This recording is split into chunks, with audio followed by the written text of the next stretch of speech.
What's up guys, RGT85 here, and today on the channel I want to do something a little bit different. Now if you're a longtime viewer of the channel, you would know that a couple of months ago I moved and I did a full game room tour where I showed off all of the games and accessories that I've acquired over the years. But lately I've been sort of focusing on making this bedroom an arcade, a 90s style arcade. And I just wanted to sort of show off what I have done so far, talk about some potential future plans for it, because I think it looks really cool. I've obviously added in a lot of stuff here and I just kind of want to show it off. I've been showing it off a bit on Instagram and Twitter. If you don't follow me there's links in the description box down below. But I thought it would be fun to show how I've turned this master bedroom in this condo that I'm renting into a 90s style arcade. So that's what I want to show off today. I want to show you guys some of the stuff I've been doing, show you guys some of the things I've worked on, show you guys some ideas. Maybe you want to do some of these ideas as well, and just sort of talk about it. I actually did a Q&A over on Facebook, on the Facebook page as well, where you guys could ask questions and I'm going to answer some of those. So let's get right into it.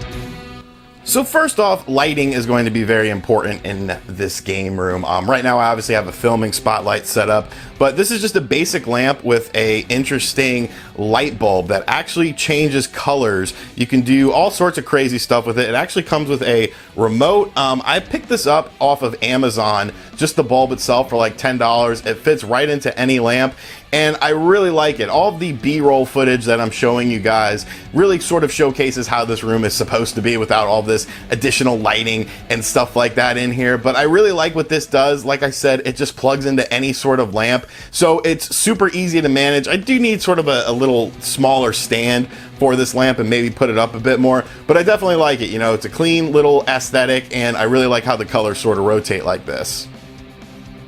Now, a big question I have been receiving from people is with this basketball hoop that I have put over in the corner. I used to have a flat screen television over in that corner. So what ended up happening with that?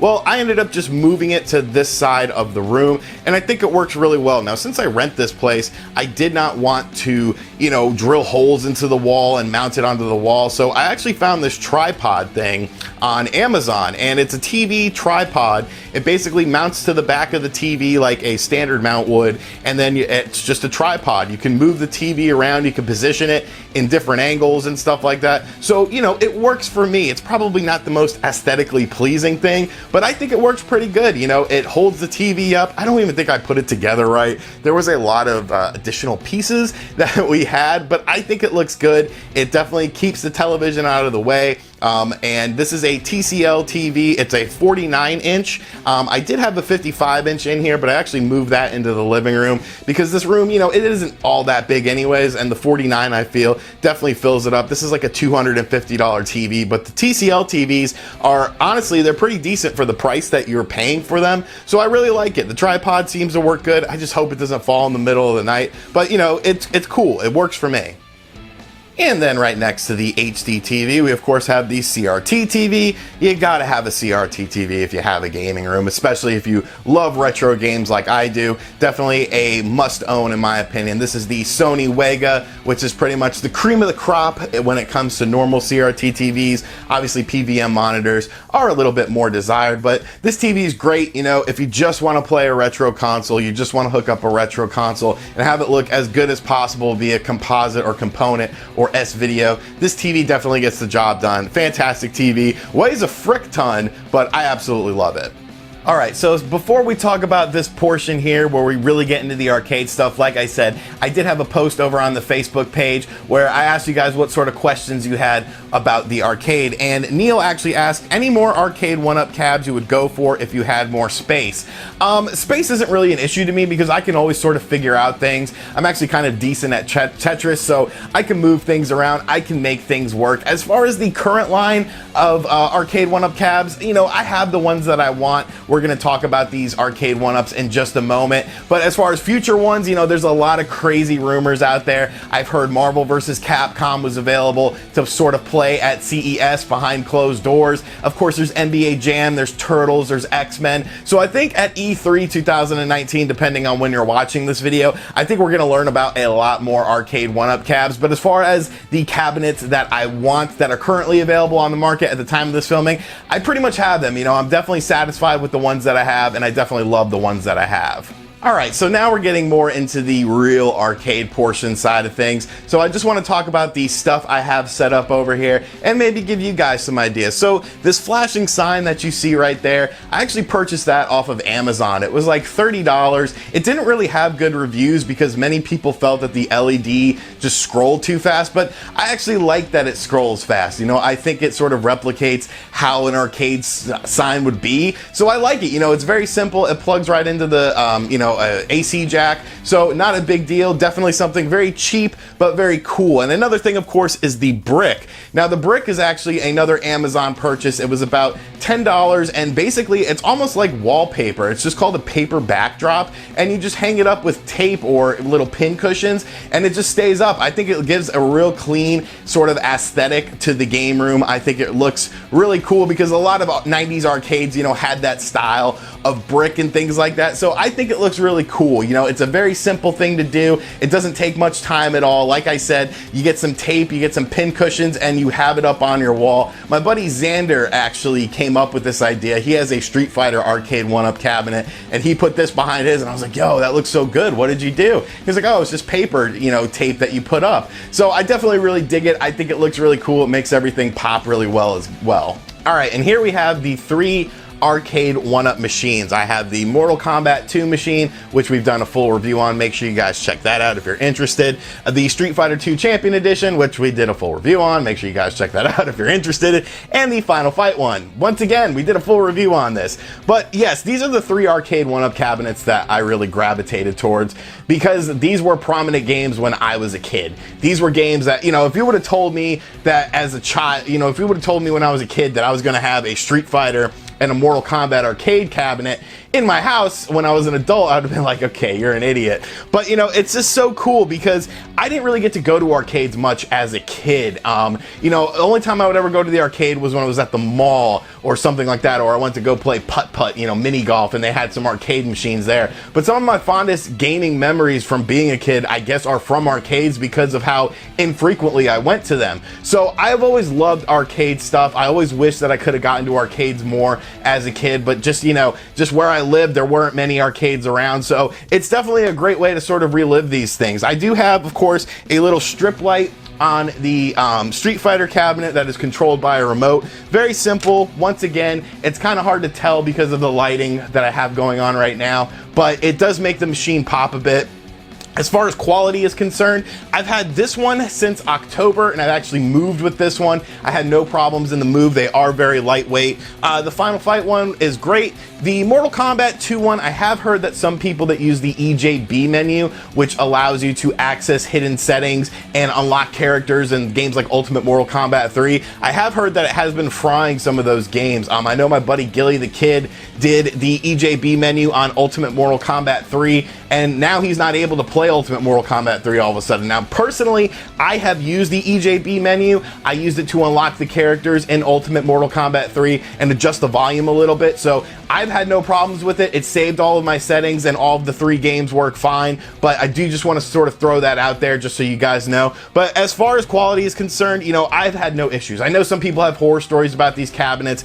I play this Mortal Kombat one at least, you know, every day, and I always try to beat Shang Tsung in the original Mortal Kombat. It's just sort of fun to learn the AI in the game, and I really have a lot of fun playing that game for some reason, which is weird because it's probably the weakest version on the cabinet. But you know, it's fun to beat that game and get the ending and beat Shang Tsung. You feel definitely like you've accomplished something. So I just absolutely love these machines. I can't wait for the next batch of them because I think they're going to be really cool, and you know, I think they're going to do a lot of special things. So I highly recommend these things. One of the questions I get a lot is, why don't you get risers for these so they are taller. These are about, you know, 4 feet or so when they are assembled, so it's not a full-scale arcade style game, but I just use this chair that I'm sitting in, and like, it's perfect. Arcade 1-Up is also doing some stools as well. Look, Arcade 1-Up, I have spent, you know, $300 on these arcade cabinets. This is $900 worth of product that I have bought from you. Can you send me the stools? Can you send me the stools? They look cool. I want a Mortal Kombat one, I want a Street Fighter one, I want a Final Fight one. They can't be all that expensive. I'll do a video on them. Just hook me up with that. But no, I just use a chair, and when those stools come out, I will buy those stools. So I know that's a question that a lot of people asked over on the Facebook page, but it just works for me, you know, it works for me. And now we have the latest addition to the arcade room, pretty much the centerpiece, the finishing touch, I feel, for this thing, and that is the Pop-A-Shot single shot basketball hoop. Now, I just really wanted this because when I thought of arcades, you know, it was going to play the games, and then playing arcade basketball, it was always just so much fun, you know, whether you're playing with friends or playing with your family. I always enjoyed playing the basketball thing. So I'd been looking at some various basketball hoops, and I ended up going with the Pop-A-Shot single. Now, this is about $200, so like I said, it's not really all that expensive to get one of these things. If you know, just look out there and you see different quality builds, Pop-A-Shot is definitely known as the best in the business. I did originally want one of those dual hoops, but I'm glad I didn't go with that because it just wouldn't have fit. As far as assembly of this was, it was mind-numbingly difficult. It took me 4.5 to 5 hours to do it by myself. The backboard actually came loose because I didn't tie one of the screws in good enough, and it swung down and it hit me in the jaw, and I thought I was gonna lose a tooth. I smacked my head against the games on the wall. I just got very mad, but you know, it's done now and I don't have to worry about it, and it plays really good. It has sensors on it that sort of show you, you know, where you're doing, where you're playing, and you know, when you're scoring and things like that. It keeps track of all of your high scores. There's different game modes. It plays music, it talks to you. It's a really cool thing in my opinion. Now, a question that a lot of you guys had over on the Facebook page is, yes, the basketball hoop is cool, but how do you get to the games behind the basketball hoop? Isn't that going to be a problem? And no, it's honestly not, because this actually folds up. So you can just bring it up like this when not in use. It clips right to the rim of the system, and now I can get to those games. They have, you know, some of the NES games over in the corner are definitely a bit problematic to get to, more so than other things, but you can also move it. It's not very heavy. You know, I can move it around from side to side. I can get to those games very, very easily. The netting on the side also makes it so that the balls don't go anywhere. Since I've been playing, none of the balls have hit any of the games or anything. The ceiling thing is a little bit of an adjustment, honestly, when you're, you know, doing shots and stuff like that, but I'm a big basketball fan. You know, some of the merch in my but I'm a big basketball fan. Some of the merch that I have, you know, the t-shirts I have, one is inspired by the New York Knicks, one is inspired by the Charlotte Hornets. Those are my two teams. So I really wanted to have something like this. And the fact that it folded up was definitely something very cool, because like you're going to see with the seating arrangements, that's the one sort of question, that, you know, variable that I still have going on right now, trying to figure out all of the seating stuff. But, you know, with it folding up like this, it definitely helps a hell of a lot. So the final thing we have here is, of course, this trusty futon that I have had for a very long time, and sort of trying to position this in a way that's not sort of intrusive to the basketball goal is a bit difficult. Basically what I have to do is, when I am not playing basketball, I can put it wherever. I can just move the goal up and it's fine. But when someone wants to play, or when I want to play, I just sort of push this out front. And you know, it's not ideal, but it does work. Like, it gives you enough space to play. You could still watch the TV, you could still go over and play the arcade stuff, but it is something I'm going to sort of think about and sort of work out, maybe try to find a different idea or something, but I think it works fine. Alright, so that was a look at my 90s style arcade that I have put in the master bedroom of the condo that I am renting currently. As far as how much everything costs, the arcade 1-Up machines, the basketball hoop, the lighting that I am using, the backdrop, everything was about $1,500, and that's sort of spread out over a few months. I honestly didn't know what I wanted to do, if I wanted to do something like this, but the more I got these arcade 1-Ups and the more I visited different Facebook groups like the official arcade 1 1UP fan page. Great page over there. Shout outs to Glenn who runs that page. You get sort of ideas and you get different notions of things that you want to do with your arcade room. And the fact that I just never got to go to arcades all that often yet, some of my fondest video game memories are from playing arcade games and going to the arcade. I remember going to the arcade when I was 13 in 8th grade on a date and playing the Top Skater game and trying to impress my girlfriend. Like, it's just crazy things like that, these little memories in time that unfortunately, because of the decline of arcades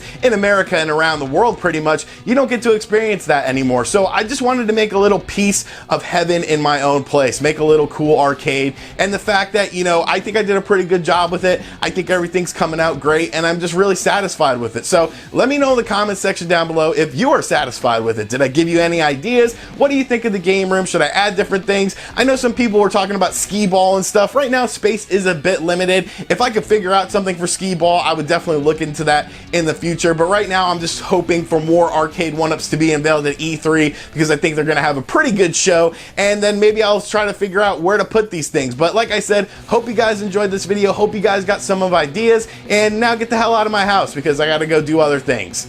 Later.